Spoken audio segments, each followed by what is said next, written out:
हर हर महादेव। आज हम एक कहानी नहीं सुनेंगे। नहीं, ये कहानी से कई बढ़कर है।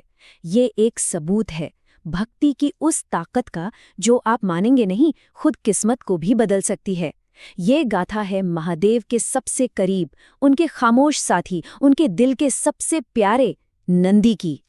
अच्छा, कभी सोचा है इस बारे में कि जब भी हम किसी शिव मंदिर में जाते हैं तो महादेव से भी पहले नंदी के दर्शन क्यों होते हैं? उनकी वो शांत, एकदम स्थिर आंखें लगातार अपने स्वामी को ही क्यों देखती रहती है? देखिए, ये सिर्फ एक रीति रिवाज नहीं है। इसके पीछे एक वचन है, एक वरदान है और एक ऐसी ऐसी दिल को छू लेने वाली कहानी है ना, जो आज भी जिंदा है। तो चलिए आज इसी राज पर से पर्दा उठाते हैं। तो इस कहानी की शुरुआत होती है एक बहुत बड़े तपस्वी की एक गहरी इच्छा से, एक ऐसे बेटे की इच्छा जो हमेशा जिंदा रहे। तो हम बात कर रहे हैं ऋषि शिलाद की। कमाल के ज्ञानी थे और उन्होंने अपनी पूरी जिंदगी तपस्या और ब्रह्मचर्य में लगा दी। पर जैसे जैसे उम्र ढलने लगे, एक फिक्र उन्हें सताने लगी कि भाई मेरे बाद तो मेरा वंश ही खत्म हो जाएगा। उन्हें एक बेटा चाहिए था, पर कोई आम इंसान नहीं, एक ऐसा बेटा जिसे मौत भी छू ना सके। तो अपनी इसी इच्छा को पूरा करने के लिए ऋषि शिलाद ने देवराज इंद्र की बहुत बहुत कठिन तपस्या शुरू कर दी। सालों तक तप किया। अब इंद्र प्रसन्न तो हुए, लेकिन जब ऋषि ने उनसे अमर बेटे का वरदान मांगा तो इंद्र ने हाथ खड़े कर दिए। उन्होंने कहा, मुनिवर, अमरता का वरदान देना ये मेरे बस की बात नहीं है। ये वरदान तो सिर्फ और सिर्फ देवों के देव महादेव ही दे सकते हैं। अब जैसे ही ऋषि शिलाद ने यह सुना, उन्होंने अपनी तपस्या का रुख मोड़ दिया और पहले से भी कई ज्यादा कठिन, एक निष्ठ होकर वो महादेव की भक्ति में डूब गए।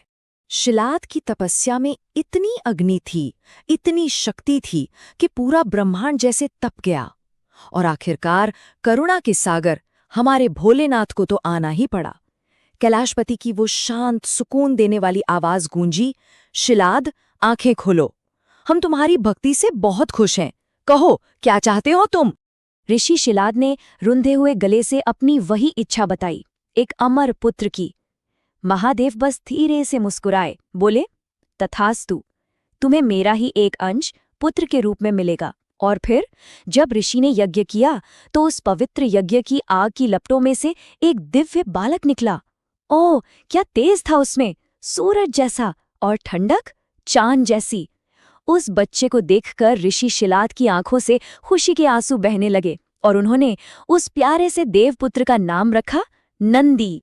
अब तो ऋषि शिलाद का आश्रम खुशियों से गूंजने लगा। नंदी की हंसी ने जैसे उनकी जिंदगी पूरी कर दी थी। लेकिन किस्मत को शायद कुछ और ही मंजूर था।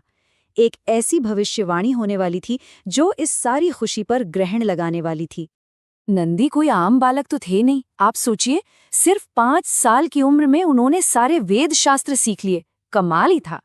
और फिर जब वो 7 साल के हुए तब उनके आश्रम में 2 बहुत बड़े सिद्ध ऋषि आए, मित्र और वरुण। और उनका आना महज एक इत्तेफाक नहीं था, वो अपने साथ किस्मत का एक पैगाम लेकर आए थे।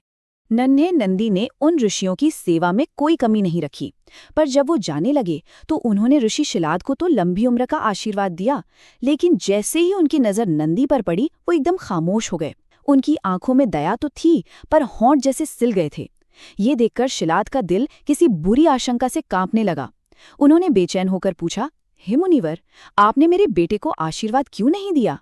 वहां एक गहरी, बहुत गहरी खामोशी छा गई। और फिर ऋषियों ने जो कहा उसने तो जैसे शिलाद की दुनिया ही अंधेरी कर दी। उन्होंने कहा, मुनिवर, सच बहुत कड़वा है। आपका बेटा नंदी, उसकी उम्र बहुत कम है। किस्मत ने उसकी आयु सिर्फ 8 साल लिखी है और उसके पास अब बस 1 साल बचा है। ये शब्द किसी बिजली की तरह शिलाद पर गिरे। वो वहीं जमीन पर ढह गए। अपने उस प्यारे से बेटे को सीने से लगाकर ऐसे फूट फूट कर रोने लगे जैसे उनकी दुनिया ही उजड़ गई हो। सोचिए तो जरा, जिस बेटे के लिए अमर होने का वरदान मांगा था, आज खुद मौत उसी पर नजर गड़ाए बैठी थी। एक तरफ जहां एक पिता का दिल गम के समंदर में डूब रहा था, वहीं दूसरी तरफ उस बेटे के चेहरे पर एक अजीब सी शांति चमक रही थी। और यहीं से कहानी एक नया मोड़ लेती है। एक ऐसा मोड़ जब एक छोटा सा बच्चा अपनी भक्ति से किस्मत को ही चुनौती दे देता है। अपने पिता के आंसू पोंछते हुए उस 7 साल के बच्चे के मुंह से ज्ञान और भरोसे से भरी बातें निकली। उसने कहा, पिताजी, आप दुखी क्यों होते हैं? अरे, जिन्होंने मुझे ये जिंदगी दी है वही तो इसकी रक्षा भी करेंगे। आपने मुझे खुद महादेव के आशीर्वाद से पाया है, तो फिर मौत से कैसा डर? मेरे बचाने वाले तो खुद महाकाल हैं। बस इतना कहकर उस बच्चे ने ठान लिया कि वो किस्मत से लड़ेगा। अपने पिता से इजाजत ली और सीधा पहुंचा भुवन नदी के किनारे। और वहां पानी के बीचों बीच खड़े होकर ओम नमः शिवाय मंत्र में ऐसा डूबा कि उसे अपने शरीर का भी होश नहीं रहा। एक बच्चे की ऐसी कठिन तपस्या देखकर तो देवता भी हैरान थे। कहते हैं ना, जब भक्त का प्यार सारी हदें पार कर जाता है तो भगवान भी खुद को रोक नहीं पाते।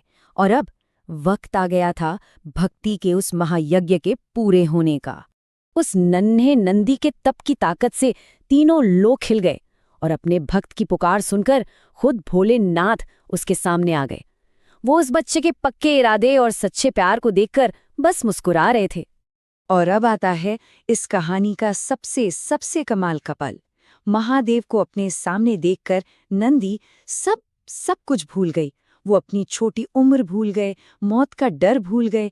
उनकी आंखों में सिर्फ और सिर्फ अपने प्रभु के लिए प्यार था। उन्होंने हाथ जोड़कर बस इतना ही मांगा, प्रभु, मुझे लंबी उम्र नहीं चाहिए, मुझे अमर भी नहीं होना, मुझे तो बस आपका साथ चाहिए। मैं हर पल, हर एक सांस बस आपके पास रहना चाहता हूँ। एक बच्चे का ऐसा सच्चा, निस्वार्थ प्यार देखकर खुद महादेव का दिल पिघल गया। उन्होंने नंदी को अपनी गोद में उठा लिया और बोले, नंदी, मौत तुम्हें छू भी कैसे सकती है? तुम तो मेरे हो, तुम मेरा ही रूप हो। और बस उसी पल महादेव ने नंदी को सिर्फ हमेशा जिंदा रहने का वरदान ही नहीं दिया, बल्कि उन्हें अपने सारे गणों का सरदार, अपनी सवारी और अपना सबसे प्यारा दोस्त भी बना लिया। महादेव ने प्यार से नंदी को गले लगाया और उन्हें एक बैल का मुख देते हुए कहा, आज से तुम हमेशा मेरे सबसे पास रहोगे। मेरे और मेरे भक्तों के बीच का पुल तुम ही बनोगे। बस उस दिन भक्ति ने मौत को हरा दिया। उस दिन नंदी हमेशा के लिए शिवगण बन गए। और बस यही कहानी हमें हमारे उस पहले सवाल का जवाब देती है कि आखिर हर शिव मंदिर में नंदी अपने प्रभु के दरवाजे पर क्यों बैठते हैं। बात यह है कि महादेव तो योगी हैं, वो तो ज्यादातर समाधि में, गहरे ध्यान में रहते हैं।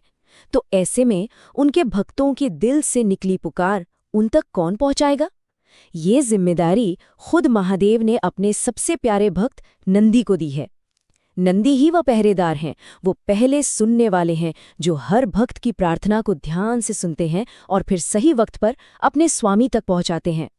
तो अगली बार जब भी कोई शिव मंदिर जाए और नंदी के कान में अपनी मुराद कहें, तो जरा सोचिएगा, क्या वो सिर्फ एक पत्थर की मूरत से बात कर रहे हैं या फिर वो भक्ति की उस जीती जागती कहानी का हिस्सा बन रहे हैं जो हमें सिखाती है कि अगर भरोसा नंदी जैसा पक्का हो तो फिर खुद महादेव को भी आपकी बात सुनने के लिए आना ही पड़ता है।